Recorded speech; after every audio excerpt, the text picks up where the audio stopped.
Hey viewers and viewers, my name is General Red Strategist and welcome back to Say Being Hunted, episode 744, back on our usual map for another podcast style episode and all that. I actually decided I was going to record this episode this evening as I went to record it because I've just been recording a bit of Captain Claw, player made custom maps and all that, and I was playing one that people had suggested to me.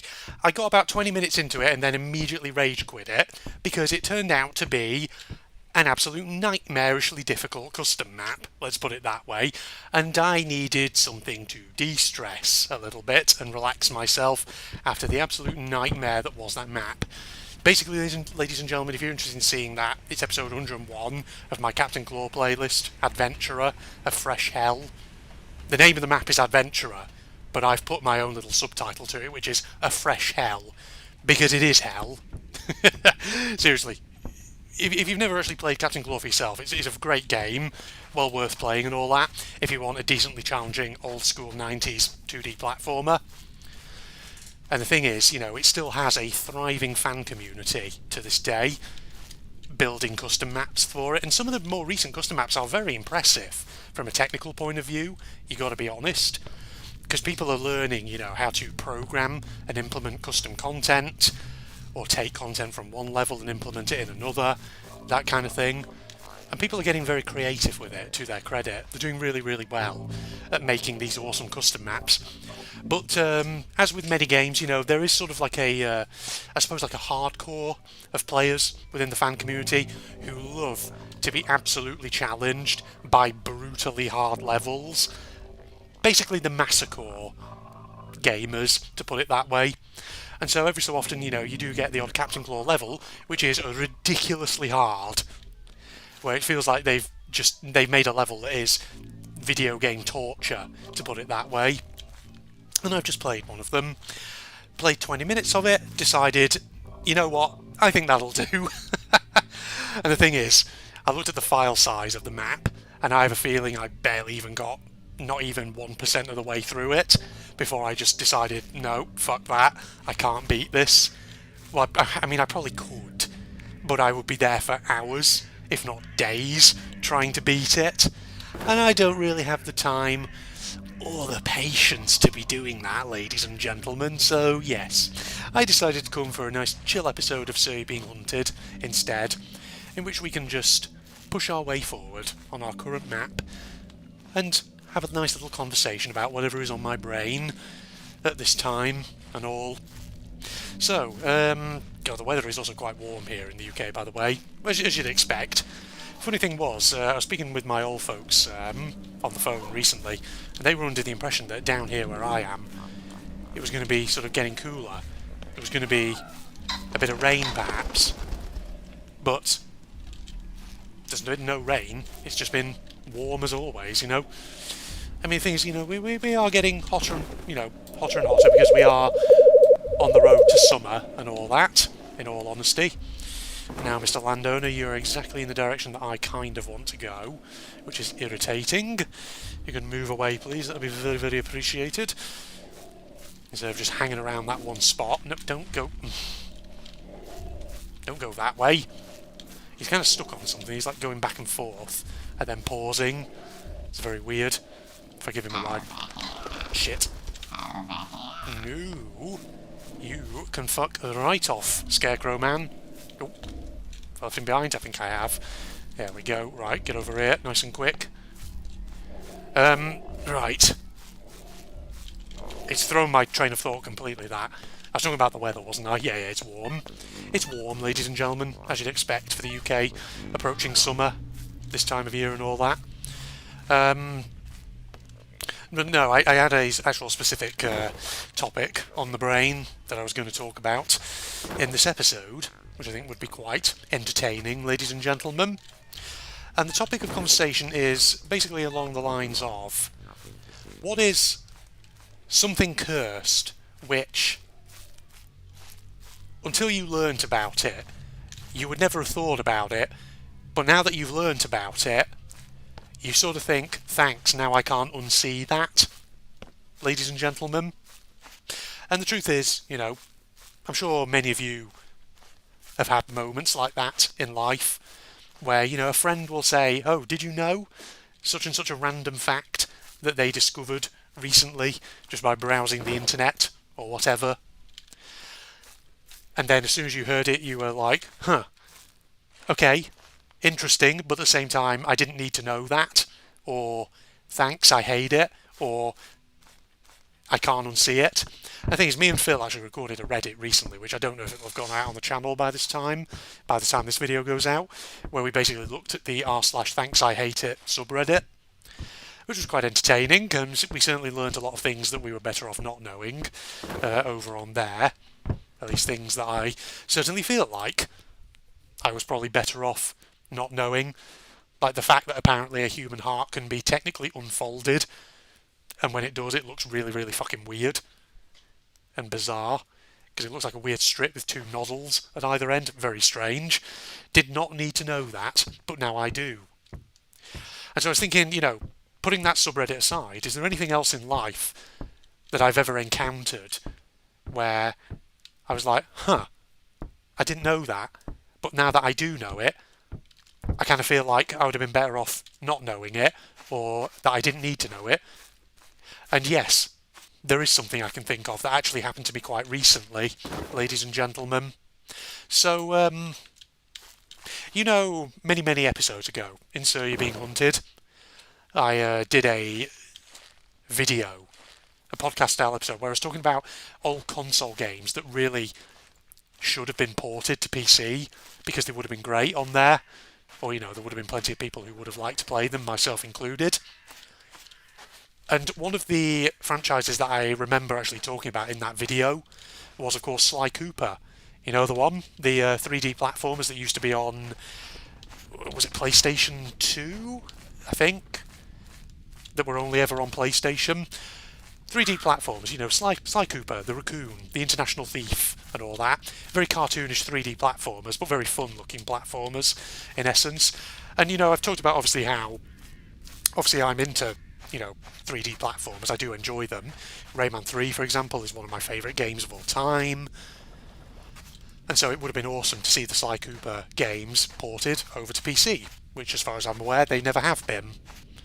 Because if they had been, I would have played the shit out of them. Well, I was sort of going back to a YouTube Let's Play recently that I had been watching a lot of months and months ago, but then had sort of stopped because I'd sort of been distracted by other stuff. But I've recently returned to it, and that is the Let's Play of the first 3 Sly Cooper games by a channel called Galm, Galm, which is well worth a watch. I've not actually watched any other of Galm's content, but from what I've seen of, about 60-odd Sly Cooper episodes so far, he seems like a fairly chill guy, Nice dude and all that. Great guy.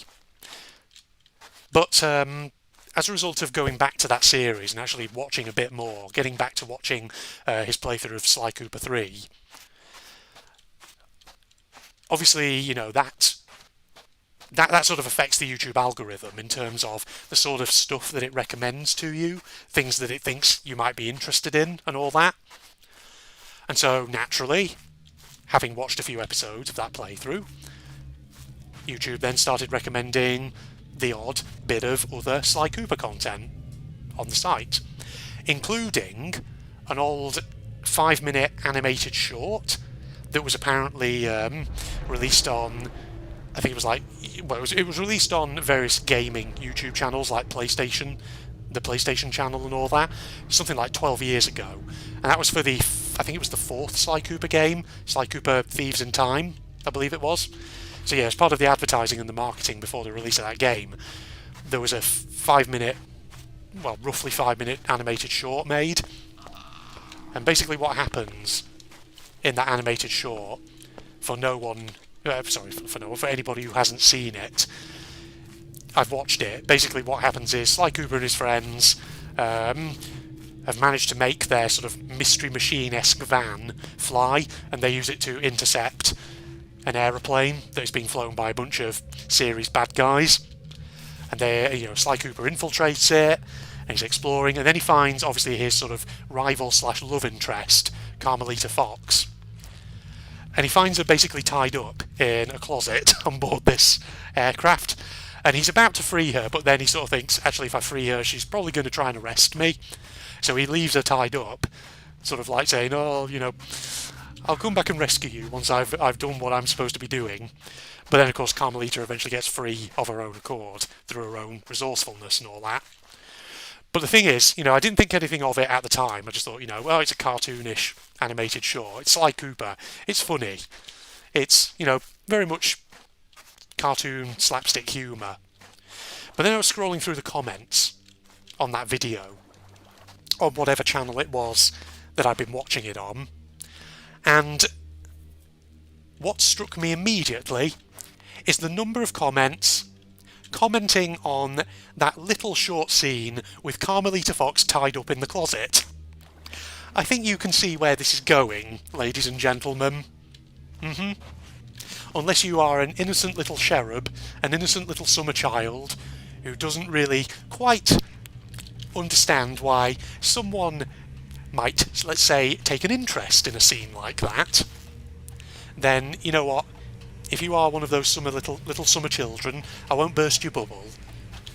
I'll tell you when you're older, ladies and gentlemen. But one of the comments basically was, I might be paraphrasing it a bit, but one of the comments someone had left was something along the lines of, I like how the most replayed part of the video is this bit, and then put a timestamp or something. And of course, you know how on YouTube there's that thing where if obviously you mouse over the video, the little timeline comes up at the bottom and you can sort of like hover your cursor over that, and if you move through it, not only does it give you like a little preview of what happens at that point, at that time in the video, but also if you move about on it, it will also tell you what is the one section of the video that is most replayed by people who've been watching it. Not yourself, but by just, YouTube viewers in general. And sure enough, when I moused over the timeline of this Sly Cooper animated short, this person who left this comment that I just paraphrased a moment ago, yeah, they weren't lying. The most replayed part of that short is apparently the bit with Carmelita Fox tied up in the closet. Make of that what you will, ladies and gentlemen. So, either people thought that was so innocently hilarious that they decided to rewatch it, or there is another possibility that there are not only furries on the internet, but also that video brought out all the furries who also happen to like bondage, to put it that way. Oh, I'm sorry, I said I wouldn't explain it for all these sweet summer children out there until they were older, didn't I?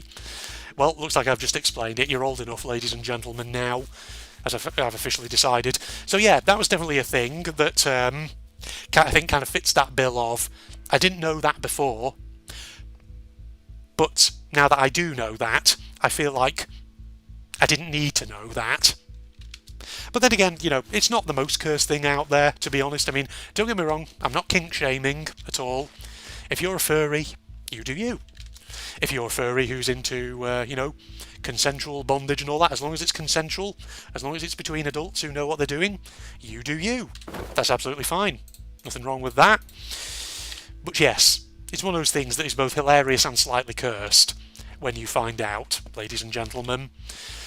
And like I say, it's one of those things, didn't necessarily need to know that, but now I know it, and I can't unsee it.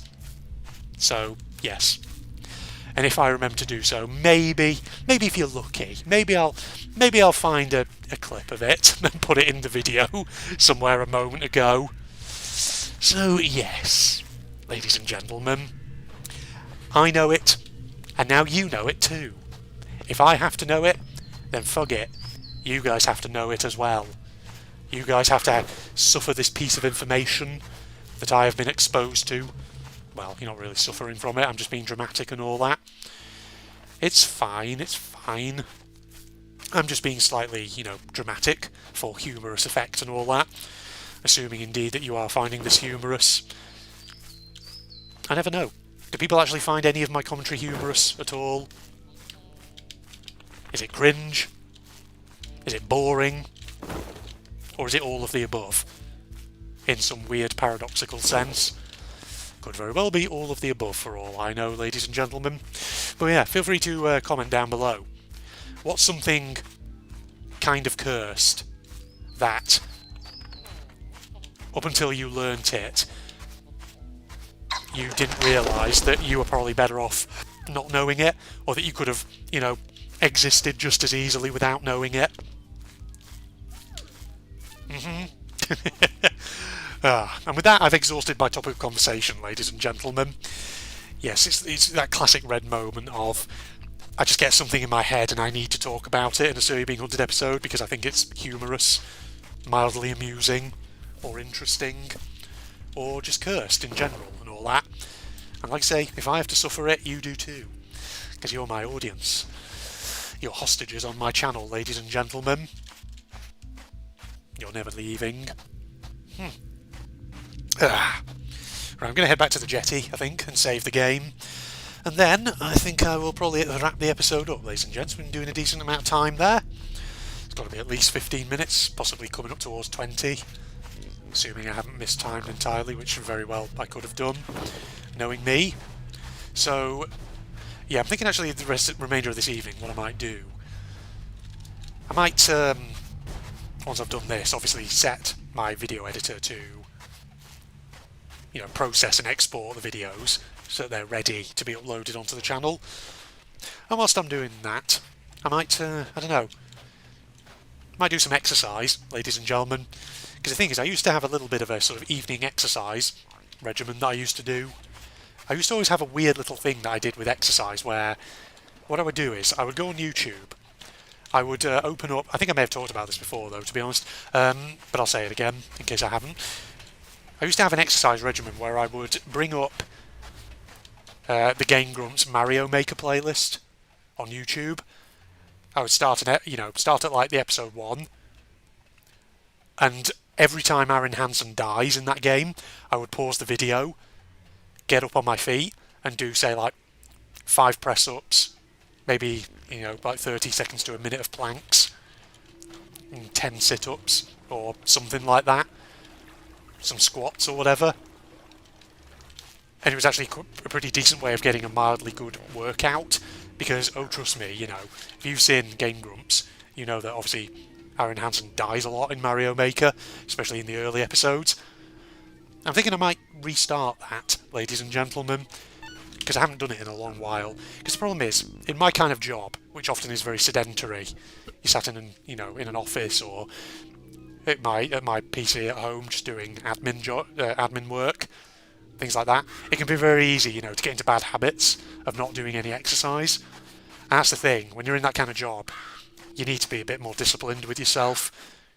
You need to set aside a bit of time every week. In fact, every day if you can, really. Just to do a little bit of exercise. You don't need to overdo it, but something just to keep you sort of physically engaged, Just something to strengthen up your muscles. Keep them active, basically. Because the thing is, at my sort of age, being in my 30s, I should be able to, say, like, hold a plank for a minute or so. Well, according to various internet sources I've seen, I don't know how true that is. So it's good to, do planks every so often, do a few press-ups, that kind of thing. Just keep the muscles engaged, tighten up your core, that kind of thing. So that's what I'm thinking I'll do, ladies and gentlemen, after I'm done with this recording session, and whilst the videos are processing and exporting and all that, and then when they're probably uploading as well, I think that'll be quite good. Alright, well in that case, let's wrap up here, because I'm looking forward to my exercise sesh. Social media links, propagandist channel link, etc, down in the video description below, along with the links to my propagandist channel for anyone interested, and if you enjoyed, a like is of course always appreciated. But other than that, I'm signing off now. Goodbye everybody. Hey, take this bitch. Like that? Can I just... is she going to move if I take my eyes off her? Is she a weeping angel? Let's test it. Oh, she is. She is a fucking weeping angel and a half. She is. I hate the way her eyes fall. That's pretty. Shut the door. Ah, bitch. Oh, God. Oh, no. Okay. Windows. Watching her through a window, that's not counted as direct line of sight then, is it? That's an issue. Alright, well, I've dealt with your type before. Back through? I can. Shit, where was the fucking battery location that I needed to find? I can't actually remember.